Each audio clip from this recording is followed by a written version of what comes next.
everybody. Welcome to Mindful Message number 3. This one is how to get better at shopping. Okay, I don't know about you, but I'm not the best shopper these days. But I used to be so hardcore into it. I used to be a couponer. I used to be on the websites trying to get all the deals. And over the last 4 years, I really haven't been doing that. But I do know how to effectively plan your groceries and your shopping so you don't blow your budget. And hopefully this helps you either break bad habits or create good habits. When I go to the store, number 1, don't be hungry. Make sure you have a full tummy. You're always going to buy more when you're hungry. Have a set limit that you do not want to go over, and bring either your phone with a calculator or a piece of paper, whatever you have to do. And as you're shopping, be totaling your amount as you go. This is going to help you process and eliminate what you really need and what you can get rid of to stay on that price range. You can always look in the ads for coupons. Being a member of stores helps you get deals. Member number cuts off at least a couple bucks at the end of it. My rule is, do I need it or do I want it? When I am set on a specific budget, now I'm not in the position to just appease all of my wants in this life. Maybe one day that would be nice. And if you are in that position, awesome, good for you. I think that's everybody's goal. But in the meantime, for the rest of us who are still out here with bills and we have to be careful, always ask yourself, is this a need or is this a want? And I'm not saying to deny yourself all of your wants, but I always limit myself to how many wants I can have in a week, depending on my budget. I think that you bust your ass and you go to work every day, and you should treat yourself. I just treat myself within my budget. Like, my gift to myself is Fridays, I like to Grubhub a nice fucking meal that I don't have to cook. And it's usually delicious. It's more money than I would spend at the store, but I'm treating myself by not having to cook, and I'm getting something that I'm really craving and missing and don't have all the time. It's not going to blow my budget, but it's a treat to myself. I know that my shoes are getting worn. I'm going to have to start walking to work. So my next treat to myself is going to be sneakers. It's a need, but it's also a want, as in I can still function daily on the shoes that I have.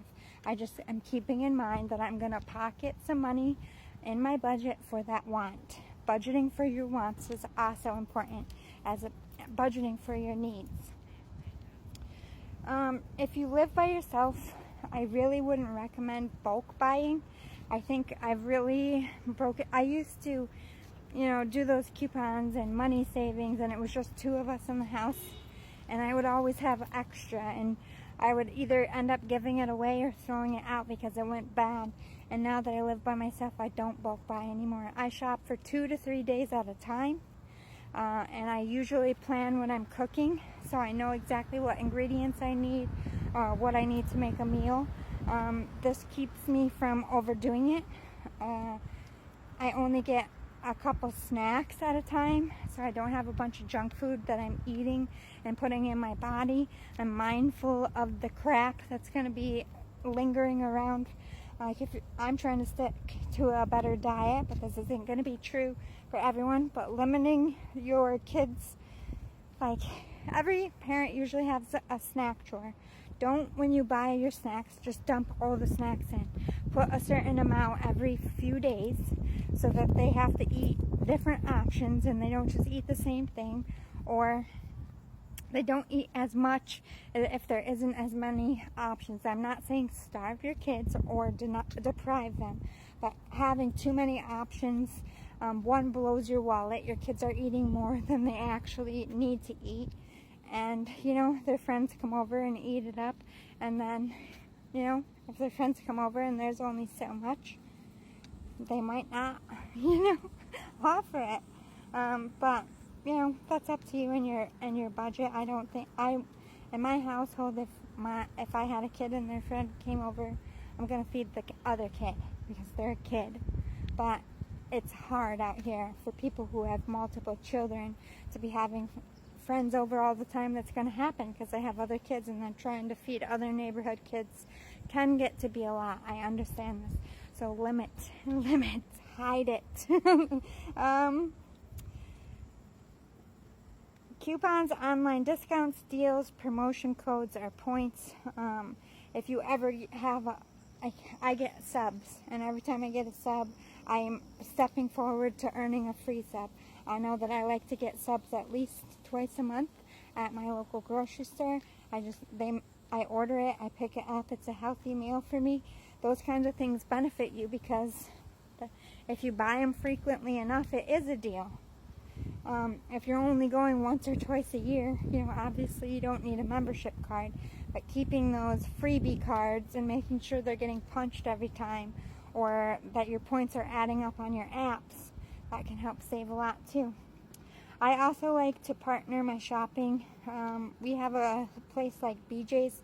I don't bulk buy anymore, but they're like a warehouse, but they also have a fuel station. So when you're in there spending money on your groceries, they give you credit towards fuel. Those kinds of places are really beneficial because you're saving in the tank and you're saving with the deals. You have to buy groceries anyway. Might as well earn some free gas while you're there. Order online ahead for common or basic things. Like, you can find really good rates for like paper towel and toilet paper if you order like Amazon's brand and buy the huge massive bulk. And if you're smart, you can make that last a whole year if you live by yourself. Or like your deodorants, your shampoo and conditioners, ordering them cheaper from websites. And these are things that you can order weeks out that you don't need right away. Like any kind of vitamin that you take, ordering online is always going to be cheaper. Well, it depends on the product really, and if you're doing name brand and stuff, but a lot of the times you can bulk buy for a lot cheaper ordering ahead. Like, order in the beginning of the month, so it might take a week or two to get there. You still are using up, the last of your other stuff. Buying off-brand saves you a lot of money. Ketchup is good. You don't need fucking like Hellmann's or specific name brand ketchups for you and your kids. Save a couple bucks. Get the knockoff brand. Your kids aren't going to know the fucking difference. If you're struggling, I don't understand why people strive so hard to pay that money for those name brands. Yes, it tastes good, but the knockoff shit, granted, some of them are gross. There is process of elimination, but for $2 to $3 cheaper when you're struggling, don't pay that brand that fucking satisfaction. They know it's a fucking deficit. They know that most people out here are struggling, and they want to charge that much. They should lose business. It shouldn't be that much, and that's what generic knockoff brands are proving to you. It tastes almost the same. It's the same ingredients for almost half the price.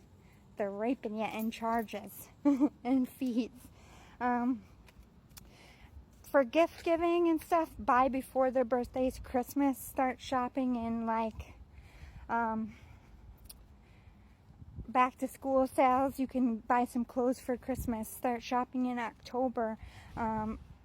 Stepping into the holiday season, you'll see those pop-up sales online, and you don't have the pressure during the holidays to have to go out in the stores.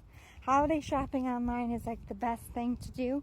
And if you order ahead, thieves start coming out in November and December, but if you order all your Christmas shit in October, you're less likely to have it stolen off your stoop, if you know what I mean. What is it with my papers blowing away today? Let's see, did I get everything on here? And I lost my notebook that I normally write this in. Regifting, if you don't like something, don't throw it away. Throw it in your closet if it's nice. When somebody at work has a birthday, or you don't want to spend money on something, but it's really nice and useful, get regift. What's wrong with regifting? If you're not going to use it and it's in good shape, who the fuck knows the difference? You know what I mean? Regift. But follow those rules. Don't shop hungry. Try to go to the cheapest store in your area. Like, our cheapest store is like Aldi's or Walmart. Knowing those stores where they are geared towards more middle-class family is always going to help you shopping in big department stores and stuff, not going to help you. Shop online as much as you can.